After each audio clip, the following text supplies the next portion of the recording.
നമസ്കാരം. അയർലൻഡിലെ കഴിഞ്ഞ ആഴ്ചയിലെ വിശേഷങ്ങളാണ് ഈ വീഡിയോയിൽ നമ്മൾ പങ്കുവയ്ക്കുന്നത്. കഴിഞ്ഞ ദിവസങ്ങളിൽ വന്ന ഏറ്റവും പ്രധാനപ്പെട്ട വാർത്ത എന്ന് പറയുന്നത് അയർലൻഡിൽ ശമ്പളത്തോടു കൂടിയുള്ള പേരൻറ്റ്സ് ലീവ് 9 ആഴ്ചയായി വർദ്ധിപ്പിച്ചു എന്നുള്ളതാണ്. നേരത്തെ ഇത് 7 ആഴ്ചയായിരുന്നു. ഇപ്പോൾ ഇത് 9 ആഴ്ചയായി വർദ്ധിപ്പിച്ചിരിക്കുന്നു. ഓഗസ്റ്റ് 1 മുതൽ ഈ നിയമം പ്രാബല്യത്തിൽ വരികയും ചെയ്തു.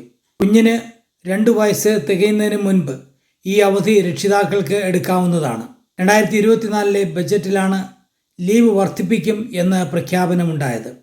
ഈ പേരന്റ് ലീവ് കാലയളവിൽ ആഴ്ചയിൽ 274 യൂറോ വീതമാണ് കിട്ടുന്നത്. മാത്രമല്ല, ഇതിൻ്റെ ഒരു ഗുണം കിട്ടുന്നത് ഈ പ്രഖ്യാപനം വന്ന ഓഗസ്റ്റ് 1-ന് 2 വയസ്സ് തികയാത്ത കുട്ടികൾ ഉണ്ടെങ്കിൽ അവർ നേരത്തെ എടുത്ത 7 ആഴ്ച കൂടാതെ 2 ആഴ്ച കൂടി ഇനിയും അവർക്ക് എടുക്കാവുന്നതാണ്. മാത്രമല്ല, കുട്ടികളെ ദത്തെടുക്കുന്നവർക്കും ഈ നിയമം ബാധകമാണ്. ഇതുകൂടാതെ ഇവിടെ പേരൻ്റൽ ലീവ് എന്ന ഒരു സംവിധാനം കൂടിയുണ്ട്.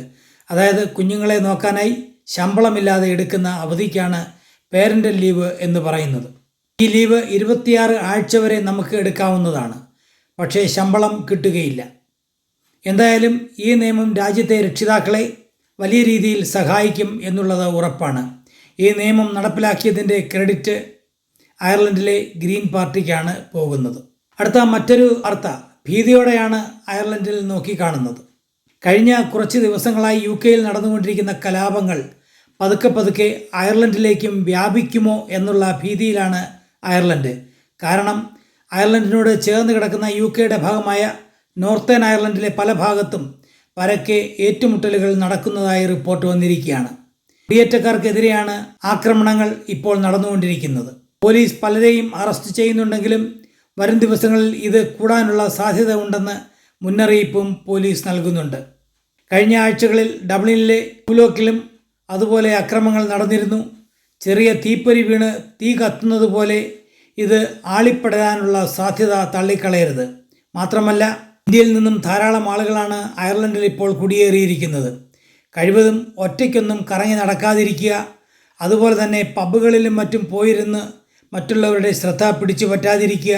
കാരണം നമ്മുടെ നാട്ടിൽ നമ്മൾ ബംഗാളികളെ എങ്ങനെ കാണുന്നുവോ അതേ കണ്ണോടുകൂടിയാണ് ഇവിടെ അവർ നമ്മളെയും കാണുന്നത്. കഴിവതും അങ്ങോട്ടേക്ക് കയറിച്ചെന്ന് അപകടങ്ങൾ ഉണ്ടാക്കാതിരിക്കാൻ ശ്രമിക്കുക. അടുത്തത് ഒളിമ്പിക്സുമായി ബന്ധപ്പെട്ട ചില വാർത്തകളാണ്. 3 സ്വർണ്ണമടക്കം 6 മെഡലുകളുമായി അയർലൻഡ് 14-ാം സ്ഥാനത്താണ് ഇപ്പോഴുള്ളത്. ഈ ഒളിമ്പിക്സിൽ അയർലൻഡ് മെച്ചപ്പെട്ട പ്രകടനം കാഴ്ചവെച്ചു. ഇതൊക്കെയാണ് കഴിഞ്ഞ ആഴ്ചയിലെ അയർലൻഡ് വിശേഷങ്ങൾ. പുതിയ വാർത്തകളുമായി അടുത്ത ആഴ്ച നമുക്ക് വീണ്ടും കാണാം. നന്ദി, നമസ്കാരം.